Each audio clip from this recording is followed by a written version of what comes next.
지난번에는 3분의 1 지분 경매인데 지금은 소유자를 보니까 15명이에요.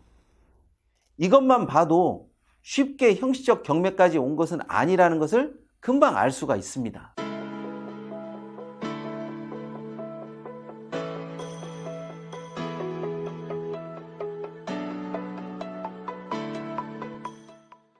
경매스쿨 현미경의 치우입니다. 구독과 알림 설정은 잊지 마시고 먼저 한번 꼭 눌러주세요. 여기 유튜브 세상에서는요, 구독자가 돈이고 권력이고 힘이에요. 또 현미경 단체 톡방에 들어오셔서요, 부동산 이야기, 또 유튜브 뒷이야기도 함께 해보시기 바랍니다. 아마 보시는 눈썰미가 많이 달라질 겁니다. 토지 경매에서 제일 많이 하는 질문이 이거 나중에 팔면 돈 좀 돼요? 이 질문이에요. 아니, 사실 이 질문을 제일 많이 하고 싶어 하죠. 그런데 돈이 되면 나중에 잘 안 팔아요. 그게 왜 그런지는 잘 모르겠어요.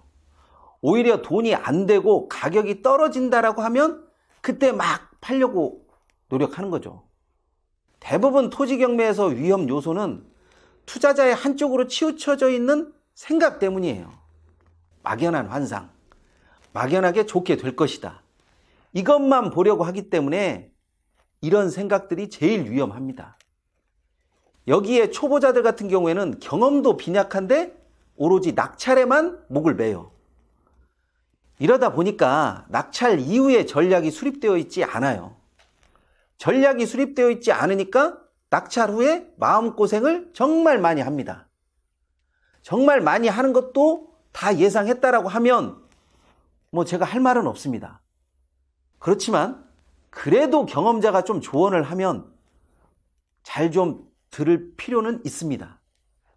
2017 타경 357이 경기도 안성시 당황동에 있는 농지입니다. 가격은 4,700만 원 정도이고요. 낙찰은 1,900만 원 정도입니다. 단독 낙찰이네요. 여기에 이 물건은 지분 경매예요. 전체에 대한 소유권을 가지는 것이 아니라 3분의 1, 그 지분만 소유권을 가지는 것이죠. 다시 말하면 지분 정리가 되지 않으면 아무것도 할 수 없다라는 이야기예요. 상속이 2009년도에 이루어졌으니까 그동안 상속인들도 이 땅에 대해서 크게 애착을 가지고 있지는 않았을 것 같습니다. 이렇게 되면 모르긴 몰라도 낙찰자는 이 땅을 낙찰받고 많은 부분에서 후회를 했었을 거예요. 제가 보기에는 그렇습니다.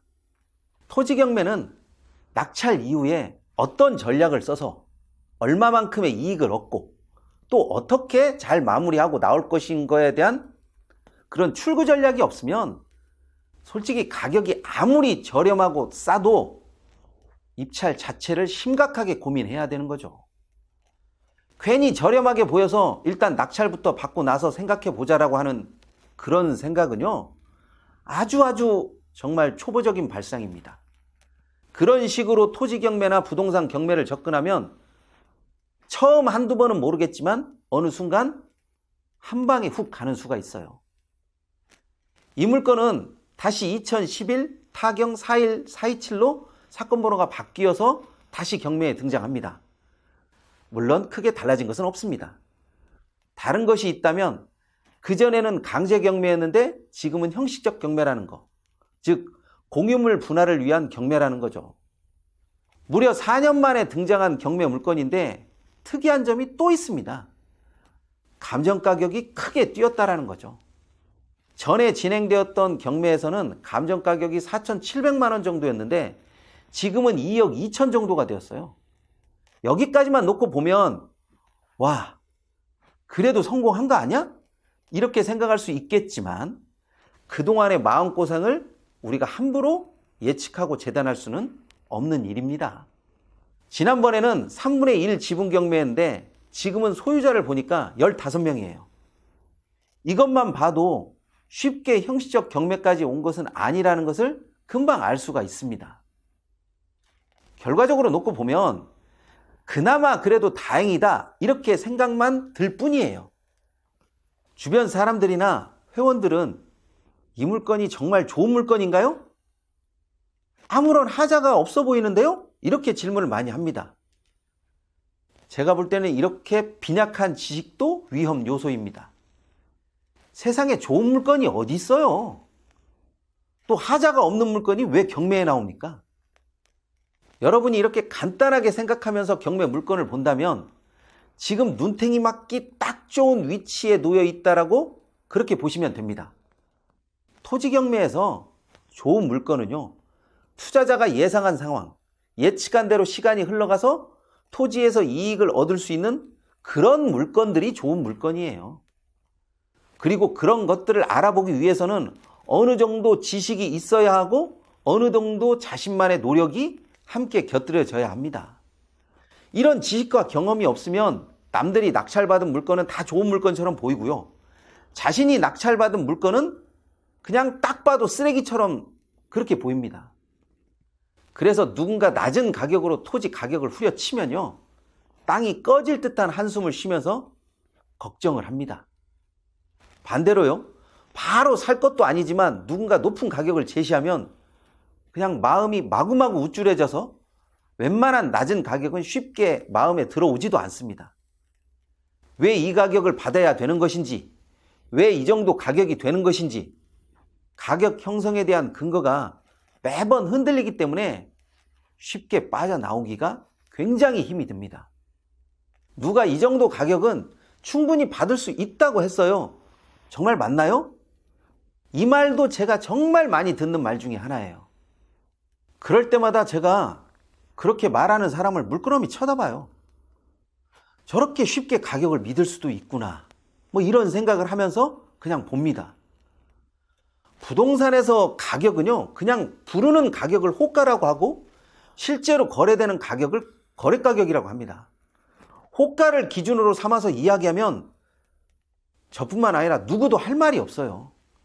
거래 가격을 가지고 이야기해도 토지는 그 상황과 여건이 모두 각각 달라서 호불호가 갈리는 경우도 많고 쓰임새에 따라 가격도 천차만별이에요.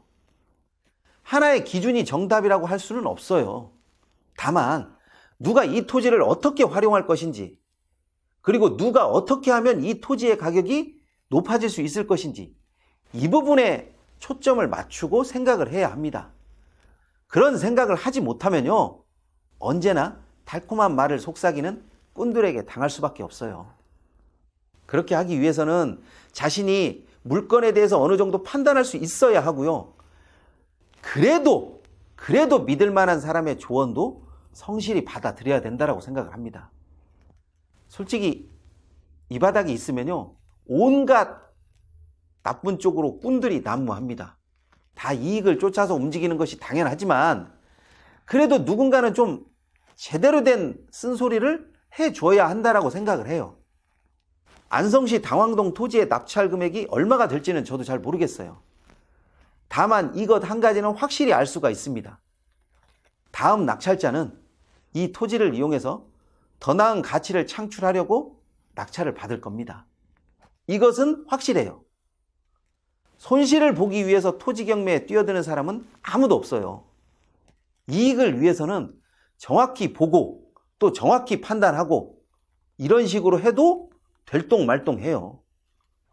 그러니까 모르면 좀 묻고 알려주면 좀 적극적으로 배우고 이렇게 해야 그나마 조금 앞으로 전진할 수 있는 겁니다. 잊지 마십시오. 위험 요소는 언제나 물건이 아니라 투자자의 빈약한 안목이라는 것을요. 이번 시간은 여기까지 하도록 하겠습니다. 시청해 주셔서 감사합니다.